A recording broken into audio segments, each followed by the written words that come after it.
organization that I am spreading awareness of is called BEAM, which stands for Black Emotional Mental Health Collective.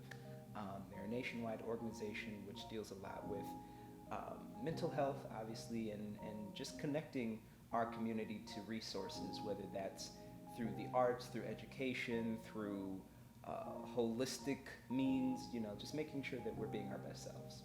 We love being great friends with YOLO. Yeah.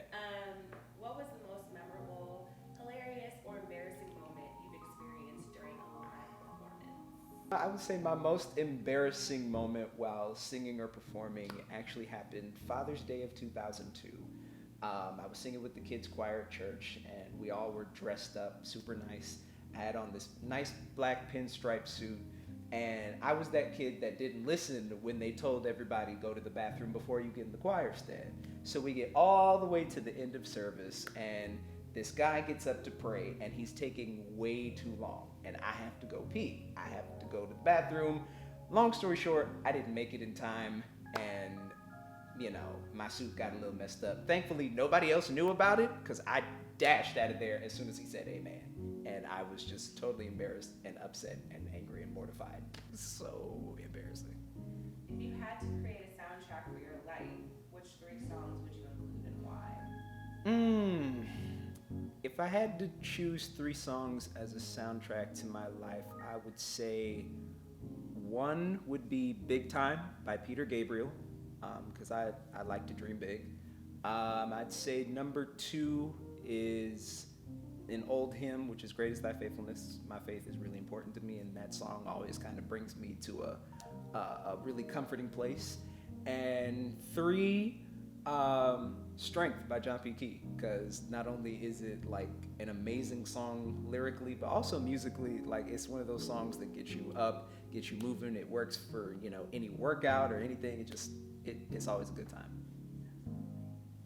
If you had the power to change one thing about the music industry, what would it be and why? If I had the power to change anything about this music industry, I would say us as artists getting paid more and getting paid on time. I can't begin to tell you how many times I've been in situations where it's like we gotta wait months for a check, and it's just like, I need that money.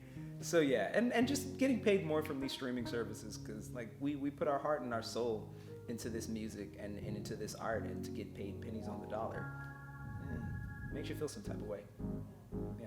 Last question.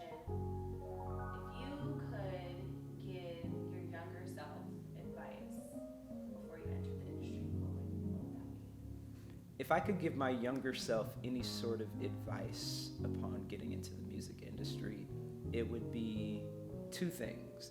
Number 1, all those times where your mom is telling you about patience, go ahead and just get used to that, because you're going to have to exercise a lot of it. And number 2 would be just to fasten your seatbelt, because it's going to be a wild ride. But a lot of the people that you've always dreamed of meeting, you're going to end up meeting. A lot of the places that you've always dreamed of going, you're going to be able to get to go. So just fasten your seatbelt, kid. Why do you love music? Why do I love music so much? For me, it is my ultimate form of expression, where I may not always be able to communicate how I'm feeling, in a situation or to another person just via regular conversation. I can always figure out a way to express that musically, whether it be through my songs or maybe, old school, sending a playlist of how I feel. These are all the songs that communicate, how I'm feeling in this moment, so where I'm at. So for me, it's all about expression and creativity. That's why I love it so much.